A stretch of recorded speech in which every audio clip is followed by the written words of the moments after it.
زما عزتمندو چې دا زمونږ کلمه ده، دا زمونږ عقیده ده، دا زمونږ نظریه ده. نو ستاسو نه تپوس کوم چې دا یوازې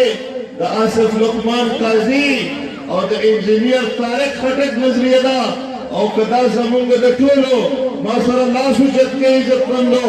دا زمونږ ټول قوم شریکه نظریه ده، دا زمونږ ټول قوم شریکه عقیده ده، دا زمونږ ټول قوم شریک سوچ او فکر دی. زما عزتمندو په دې ضلع باندې او په دې صوبه باندې 35-40 کاله وشو یو شخص په مسلط دی، یو شخص چې هغه د کرپشن یو نیټورک جوړ کړی دی، هغه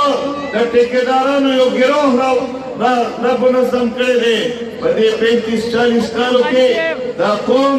غلامۍ ته بوتلی دی. په دې 35-40 کالو کې د وطن ته ترقي نه ده ورکړې، هغه سره د ترقۍ یو سوچ نشته، هغه سره د ترقۍ یو فکر نشته،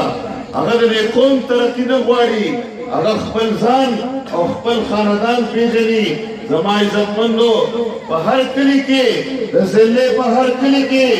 داسې 3-4 ایجنټان زه نوم نه اخلمه، خو ستاسو په دې ټیټاري کې به هم موجود وي. په 3-4 ټیکداران هغوی ته ټیکې ورکوي، هغوی ته د کرپشن موقع ورکوي، هغوی ته د خوراک څښاک موقع ورکوي، هغوی ته دا وایي چې دا د 1 کروڑ روپۍ ټیکه واخله، 50 لکه په جیب کې واچوه، 50 لکه باندې ګډوډ کار وکړه، خو چې د الیکشن موقع راشي نو دا ټیټارې کلي به بیا ستا په ټیکه باندې. زما عزتمندو داسې ده او که نه ده؟ دغسې د دې ضلع په هر کلي کې د 3-4 ایجنټان